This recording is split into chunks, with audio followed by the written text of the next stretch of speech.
Olá, pessoal. Eu quero começar a leitura do capítulo 9, fazendo um pequeno comentário ainda sobre a província de Namibe, que nós fomos para lá, entre aspas, né? Viajamos com os personagens no capítulo passado.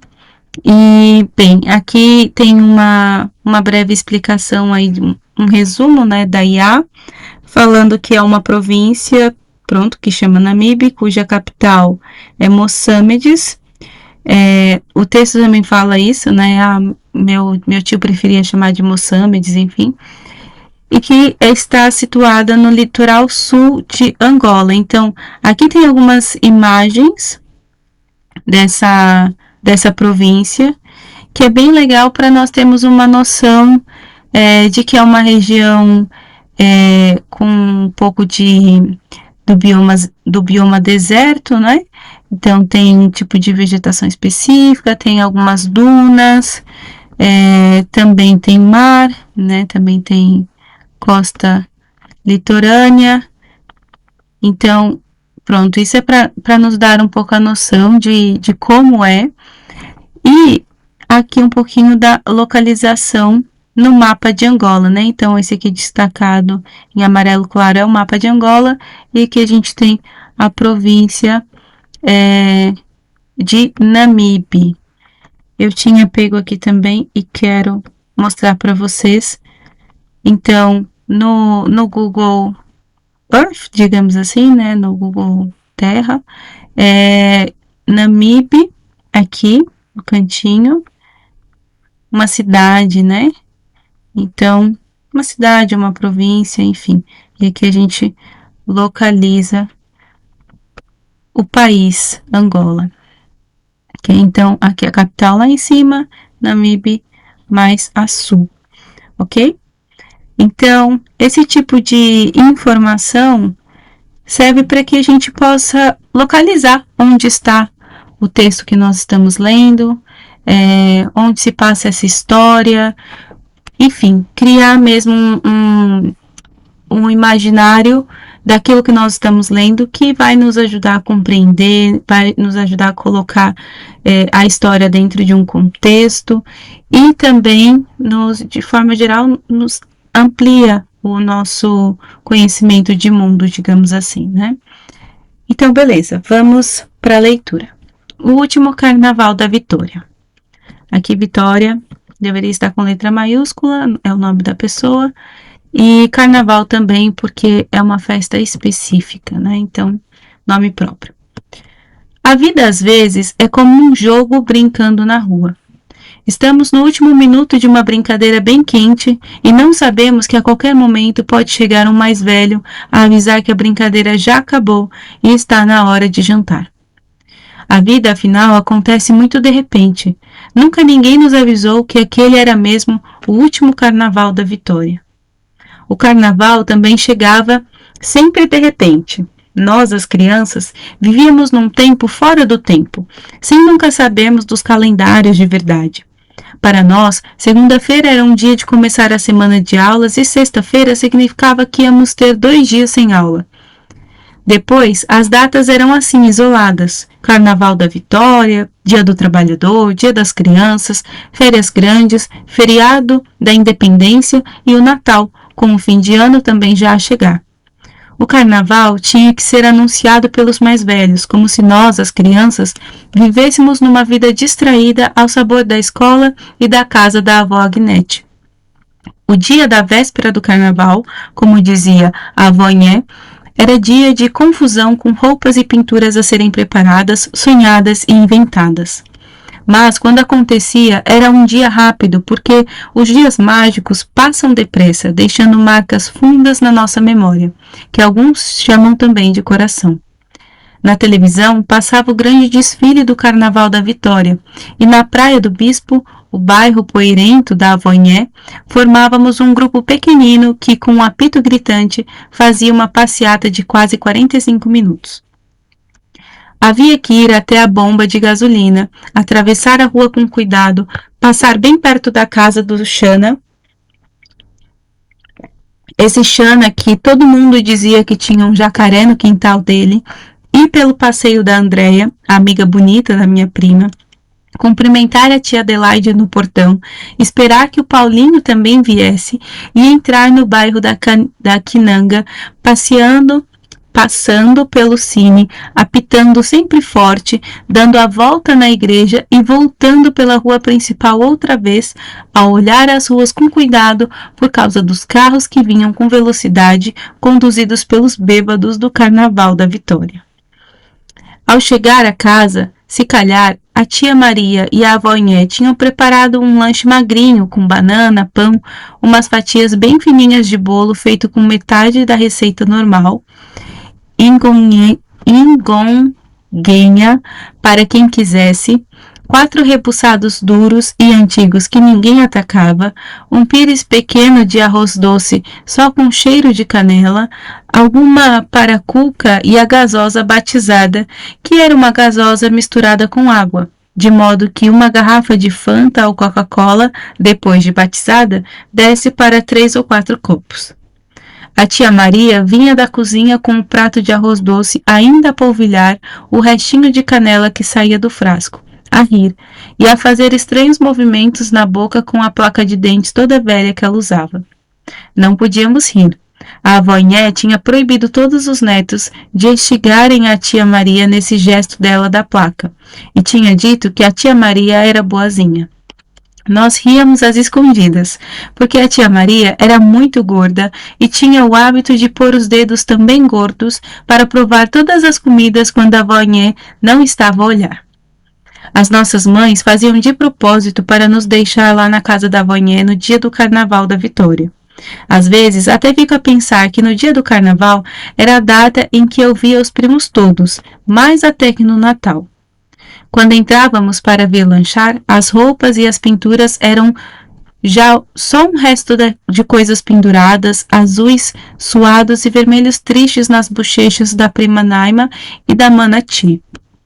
As Arletes, como a avó chamava o grupo das filhas do Sr. Tuales, às vezes vinham também lanchar conosco, mas a tia Maria dava-lhes cada olhada que elas quase nem tinham coragem de tirar comida nenhuma. Acho que a tia Maria só gostava das crianças que eram de casa e principalmente que queria que outras crianças comessem as coisas que ela tinha preparado. A tia Maria era muito gorda e passava muitas horas na cozinha, de tal maneira que já ninguém gostava de lhe dar beijinho nas bochechas e a cheirar a cebola e a margarina daquelas latas vermelhas.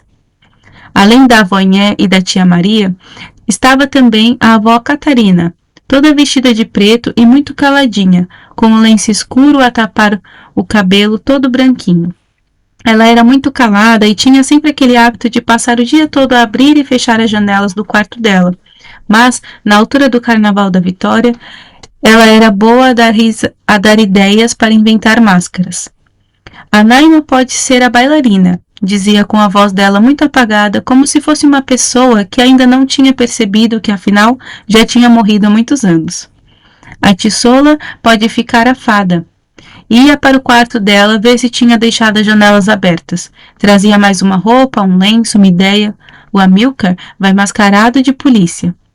O Amilcar adorava que lhe chamassem o senhor polícia. Ficou vaidoso com a camisa azul e o lenço no pescoço. Tinha até uma pistola de madeira que parecia dos filmes do Trinitá. Quando entramos para o lanche, na televisão estava a dar, em direto, o desfile do Carnaval da Vitória. Eu não gostava de arroz doce. A mana Tissola atacou o meu pires. Ficamos todos a ver o desfile e era 1 mês de março. O locutor deu alguma informação errada sobre o carnaval e um dos primos disse que não era assim, que aquele era o Carnaval da Vitória porque a 27 de março se comemorava o dia em que as Forças Armadas tinham expulsado o último sul-africano de solo angolano. E bué de gente começou a instigar porque ali não estávamos em nenhuma aula e não queriam lição de história. Mas eu pensei que o meu primo tinha razão. Estávamos nessa distração de risos e gasosas batizadas quando a avó Catarina veio me pedir o apito. Eu tinha esquecido de lhe entregar o apito. Naquele tempo, antes de sairmos de casa para o nosso desfile de crianças mascaradas, a disputa era quem ia levar o apito na boca. Esse, que tinha o poder de apitar, fazia a vez daqueles que, no desfile de verdade, vão à frente a marcar o ritmo do grupo. Nesse ano, não sei porquê, ninguém tinha mostrado vontade de apitar, e a avó Catarina tinha me dado o apito. Eu fiquei contente e nervoso, porque se eu não apitasse bem, mais tarde iam me gozar durante bué de semanas. Mas correu tudo bem. Agora, devagarinho e sempre falando baixo, a avó Catarina veio me pedir o apito. Dá-me o apito, filho, que eu tenho de ir lá acima ver se deixei as janelas abertas. Ela parecia ter pressa. Procurei nos bolsos, nada no casaco, nada na calça. Fiquei atrapalhado. Pousei o copo com um restinho de gasosa aguada do batismo. Espera só, avó. Levantei a calça, encontrei o apito escondido na meia. Tinha medo de ser roubado, porque já tínhamos voltado para casa quando estava escuro. Dei-lhe o apito e ela fez uma coisa que fazia poucas vezes. Sorriu e fez-me um carinho na bochecha. Nunca disse aos meus primos porque iam me gozar, mas eu não sabia que a mão assim toda enrugadinha da avó Catarina era tão suave. Fechei os olhos. Quando os abri, ela já não estava lá. A avó Catarina era muito rápida a desaparecer. Levantaram o som da televisão. O camarada locutor estava a conversar com alguém e ouvimos comentários de aquele ser mesmo o último carnaval da Vitória. Lá fora, o caminhão da água passou a largar água no passeio da Avonhé, que tinha sempre muita poeira por causa das obras do mausoléu. Muitos miúdos brincavam de correr perto desse caminhão e um soviético dizia palavras que ninguém entendia, mas acho que ele estava a dizer disparates na língua dele. Como não podia apanhar poeira por causa da asma, fui para o quintal. O vento voava devagar, as folhas da figueira faziam um ruído que era mais um segredo que um barulho. Lá longe, na rua principal, ouvi o barulho da Honda 1100 do João Serrador a passar. Os dois Jacós na gaiola disseram bué de disparates porque estavam assustados com o barulho da mota e só havia uma coisa a fazer. Fui até o tanque da roupa, onde tinham deixado uma água azulada por causa do sabão. Molhei as mãos e sacudi para dentro da gaiola. Os Jacós lambiam o corpo com vontade. Mesmo vendo os olhos deles tão alegres, nunca entendi como é que o sabor do sabão azul lhes acalmava mais que um carinho. Isto foi em fins de março, no último carnaval da Vitória. Bem, nesse capítulo a gente vê mais um pouco da vida da Lu, né? Ou da linha, né, que o tio Chico chama, que é essa convivência com as avós, essa convivência com os primos. Eu acho que uma coisa interessante de mencionar aqui é nós observarmos essa interação entre a comunidade, essa coisa de uma comunidade que está sempre um na casa do outro, tem sempre interações e festas, e o vizinho que toca a campainha sem avisar, enfim, então uma comunidade que se relaciona muito, né? Quer para mal, quer para bem, mas que está sempre muito em contato. As pessoas não ficam propriamente sozinhas, né?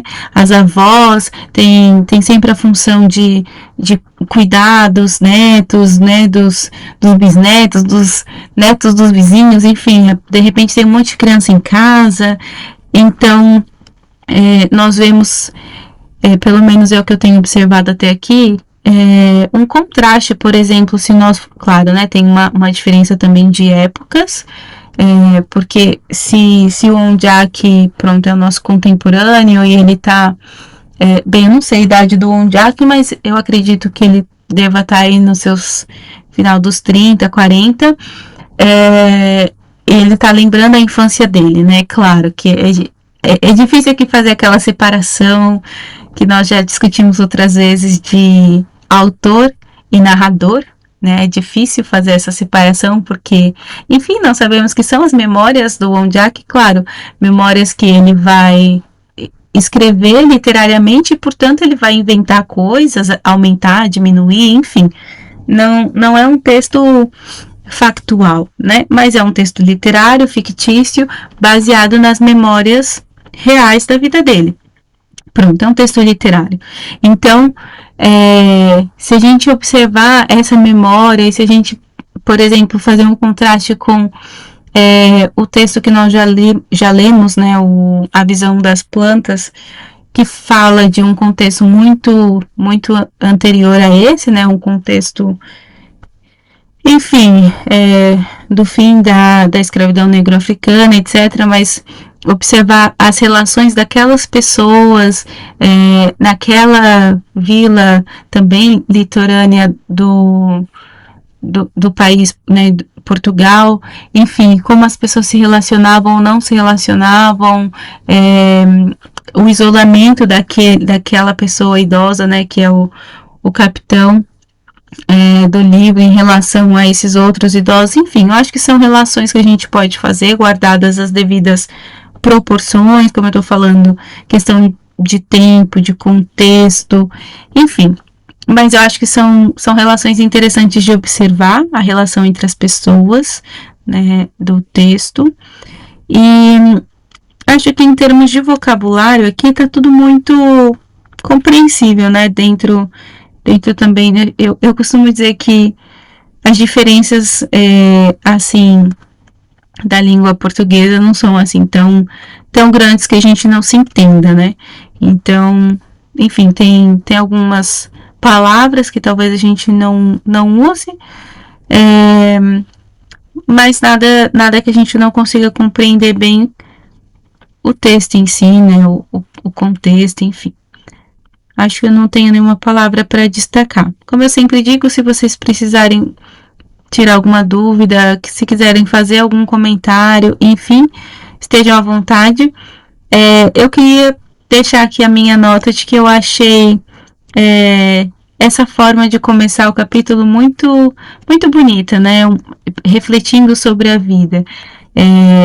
A vida às vezes é como um jogo brincando na rua, né? Nós estamos naquele momento mais quente, aquele momento mais legal, e aí vem a mãe, ou nesse caso, ele usou essa imagem, né, do mais velho, que é a ideia de uma ancestralidade, né? Porque está fazendo uma comparação com a morte, de fato, né? Com o fato de que quando alguém morre, não tem aviso prévio, né? A gente está vivendo a vida normalmente e, de repente, a vida acaba.